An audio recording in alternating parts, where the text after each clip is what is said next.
Olá, gente! Hoje eu venho gravar mais um vídeo e o vídeo de hoje é sobre um dos momentos muito ruins que eu passei na minha adolescência. Eu passei por várias coisas durante essa fase. Foi o ano que eu fiquei isolada dentro de casa. O ano não, né? Durante 5 anos, mais ou menos. E eu vou contar nesse vídeo como aconteceu, como começou, como terminou, como eu me sentia. Então, vamos lá para o vídeo.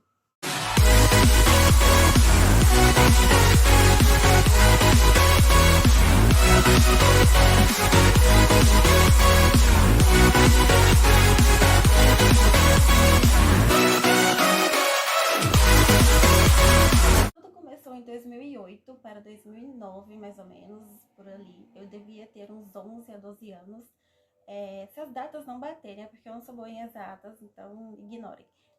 Mas foi quando eu comecei a sofrer bullying muito pesado, só em 2008, que eu lembro. Sofri um bullying muito pesado por ser magra, então as pessoas implicavam muito comigo, aproveitando que eu era muito calada também. Então, eu nunca tinha passado por tanta coisa, tanta humilhação, tanto fisicamente, quanto verbalmente, ameaças. Então, foi assim um ano letivo muito difícil, que chegou no final do ano, eu não conseguia comer. Então, peguei uma anemia muito forte, fiquei sem comer, fiquei muito mais magra do que já era e comecei a ficar careca aqui em cima. Eu não lembro o nome desse transtorno, mas o médico falou que era ansiedade, porque eu ficava arrancando o cabelo sem perceber. Então, eu ficava arrancando, acabei ficando careca aqui em cima. E após isso, não terminei o ano letivo, gente, desisti de estudar e me isolei em casa. Então, assim, depois de que tudo isso aconteceu, eu não conseguia nem ir para o supermercado.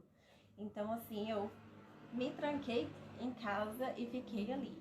Então, quando eu saía pra rua, ou tentava sair pelo menos, de dia, na parte do dia, eu começava a suar, começava a tremer, eu começava a ficar olhando para todos os cantos, eu sentia que estava sendo perseguida a todo momento e que todos estavam me olhando. Essa era a pior parte, eu sentia que todos me olhavam e estavam rindo de mim.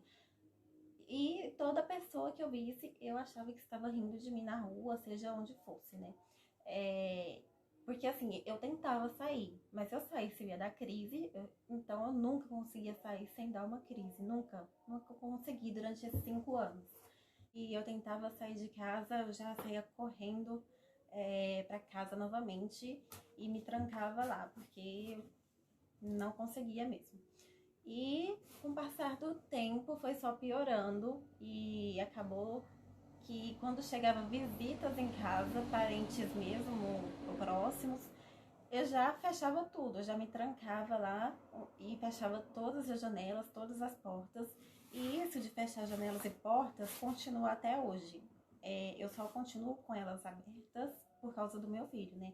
Porque não sei, eu não consigo, e naquela época principalmente, eu não conseguia ficar com janela aberta, com porta aberta, e claridade e sons, nossa senhora, não suportava nem um pouco. Hoje eu tolero, né? Hoje eu consigo, mas naquela época eu não conseguia, então eu vivia realmente no escuro, isolada, sem som, sem ninguém. Então foi assim, as coisas foi só piorando, os distúrbios, os transtornos foi só piorando, eu comia até vomitar para tentar engordar, porque eu era muito magra. Eu corri, minha mãe na verdade correu atrás de cirurgia, porque eu pedi muito para a orelha, né? Minha orelha era de abano, assim, muito aberta.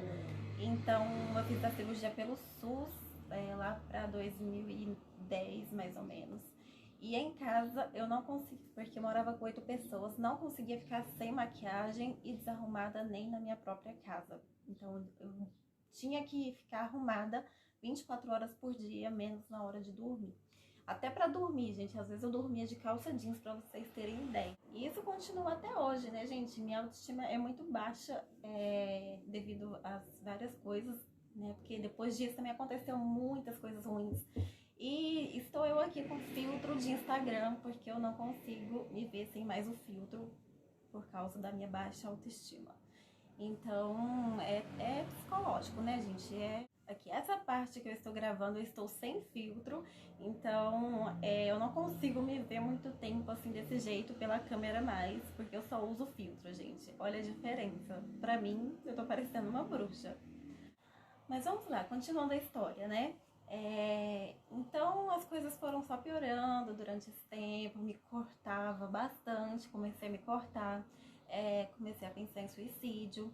Hoje já tenho o meu diagnóstico, mas naquela época minha mãe tentava me levar em psicólogos e eu mentia para todos, porque eu não entendia, né, o que era, não sabia direito o que era ansiedade, depressão, essas coisas. Então eu só ficava ali no escuro de dia e quando chegava a noite, gente, eu me sentia bem. Eu me sentia muito bem durante a noite e nessa época eu ia pra igreja. Eu falo nessa época porque hoje eu acho que é o último lugar que eu pisaria, porque hoje foi feito para idolatrar homens, né? Pelo jeito, pelo que eu vejo ultimamente. Mas naquela época eu era muito apegada à igreja e era à noite, então eu conseguia sair e não surtar. Eu paro pra pensar hoje e eu fico me perguntando como que eu aguentei tanta coisa sem parar numa clínica psiquiátrica naquela época. Porque assim, eu vivia trancada mesmo no escuro e eu era só taxada de preguiçosa, de um monte de coisa pelos parentes. O que eu ouvia, gente, preguiçosa, não quer estudar, só quer ficar deitada, só quer ficar na mordomia da mãe, dependente. Foi barra pesada, gente. E eu ali sofrendo e crise de choros constantemente. Chorava e não deixava ninguém me ver chorar. Então, assim, eu pedia câncer todos os dias pra Deus, pra me tacar um câncer e eu morrer logo, porque eu não tinha coragem de tirar minha própria vida, porque foi muito difícil, nossa senhora. Passei por muita coisa ali, muitos pensamentos ruins, tive que suportar muita coisa calada ali no meu cantinho, porque eu morava com outras pessoas e as outras pessoas ficavam falando muitas coisas também ruins. Então, só quem teve do meu lado mesmo sempre foi minha mãe, só ela e ponto. E então eu ia muito pra igreja, eu era muito apegada à igreja, né? Eu ia com a minha mãe, com a minha avó, então eu acreditava que tudo era pecado. Então eu podia sair à noite, porque eu me sentia bem, mas eu só ia pra igreja com elas, porque eu achava que tudo era pecado e sei lá o quê. E então na época, né, nessas idas pra igreja, a mulher do pastor veio conversar comigo, porque eu acho que minha mãe dedurava tudo, conversava com ela, né? E ela veio conversar comigo e falou que ia me ajudar, que ia ver um jeito, né, de eu retomar os estudos, que isso iria fazer bem pra mim, blá blá blá, etc. E ela realmente ajudou. Ela falou que havia o EJA, que tinha um membro lá da igreja, uma mulher, né, que estudava nesse EJA e era lá no Senai. E ela estudava lá, né? E era só adultos, porque assim, eu ia pra igreja e ficava longe de adolescentes, porque até hoje, não gosto de...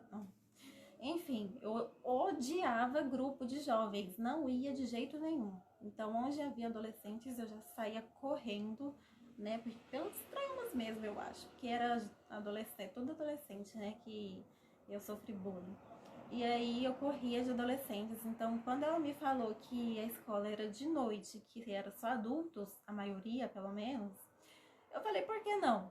Então minha mãe, mais uma vez lá, de dia correu atrás, foi ver e me matriculou. Eu comecei a estudar no EJA, era de noite. Gente, eu amei.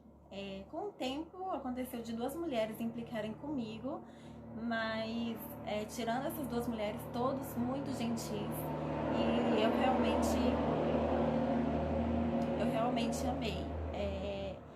Mas também teve surto atrás de surto, gente. Por exemplo, eu ia apresentar alguma coisa lá na frente, eu saía correndo na frente de todo mundo. Nunca consegui apresentar nada na frente. Sempre corria chorando. Então as professoras deixavam eu fazer prova, né, assim, sem apresentação. E me cortava muito também, porque era Pra quem vivia só isolada, sem ver ninguém, vendo muita gente ali, era um surto atrás de surto. Só que eu não queria desistir.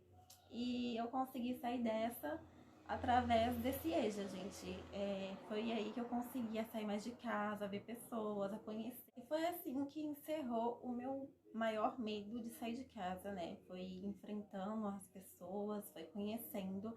Então eu vi que não era um monstro de 7 cabeças sair de casa. Foi em 2014 que eu comecei a estudar. Eu já tinha uns quê? Não, gente, não vou saber não de idade. Eu devia ter uns 17 anos, por aí. Então, né, de 11 anos para 17 anos ali, tô só presa em casa, gente.